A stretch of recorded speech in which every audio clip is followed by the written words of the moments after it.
If there's one absolute truth in life, it's that MSI is among the top-tier manufacturers when it comes to budget-friendly 1080p monitors. However, something struck me as odd when I was putting together my best 1440p monitors video. I couldn't find a single budget-friendly MSI 1440p monitor to include among the affordable options. Fortunately, MSI's lacking section in its monitor lineup might be filled with one of its recent releases, the MSI Mag 275QF. All monitor links are in the description, so let's jump right in. To switch things up a bit, let's start with the negatives this time. When you take this monitor out of the box, one of the first things you notice is how bland it looks, especially compared to other MSI monitors. I get it, they had to cut costs somewhere to keep prices low, but look at the MSI G244FE2, for example, and compare it to this one. The design is still simple, but it's way sleeker and more stylish, and that monitor is even cheaper than the Mag 275QF. The V-shaped stand doesn't help either. It's one of the worst shapes in terms of space consumption, but at least the bezels are within the average size, which is what really matters during daily use. Also, while this monitor supports HDR, I wouldn't consider it a proper HDR experience. It has decent brightness for SDR use, but for HDR it's nowhere near acceptable, making the HDR feature pretty much useless,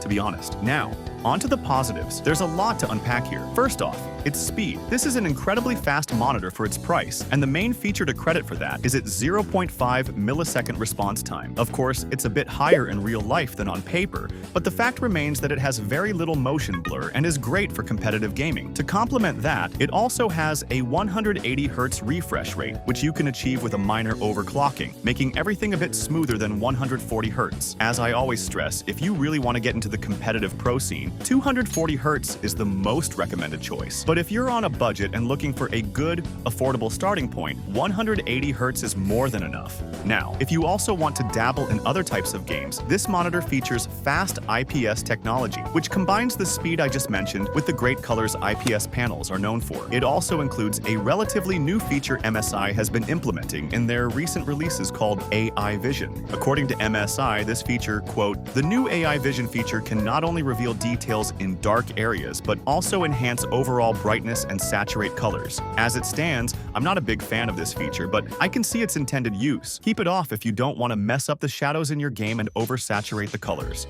To be fair, this monitor doesn't have particularly vibrant colors out of the box, covering just 82% of the Adobe RGB color space, which is about 101% of sRGB. That extra 1% might make sRGB content a bit more vibrant, but not by much compared to, say, the MSI G244F with its 122% sRGB. However, the standout feature here is the 10-bit color depth, 8-bit plus FRC, which makes the gradients incredibly smooth, a rarity in budget monitors like this one. It also includes adaptive sync, which helps reduce screen tearing and makes everything even smoother. Now, onto the MSI Mag 275QF's biggest selling points: its price and resolution. This is a 1440p on 27-inch monitor with around 109 pixels per inch, making the sharpness really stand out. The thing is, that kind of resolution usually isn't cheap, and you often have to go above the $200 mark to get a monitor with it, but MSI managed to release this one for just $170. Is the era of 1440p monitors under $150 around the corner already? The closest monitor I can think of in a similar price range is the Dell G2724D, which drops close to $180 when it's on sale, but a $170 MSRP is definitely news to me. In any case, if you need a budget 1440p monitor with good features and speed, it really doesn't get cheaper than this right now. Check its prices in your region through the links in the description, and don't forget to like and subscribe if you enjoyed the video. Thanks for watching, and I'll see you in the next one.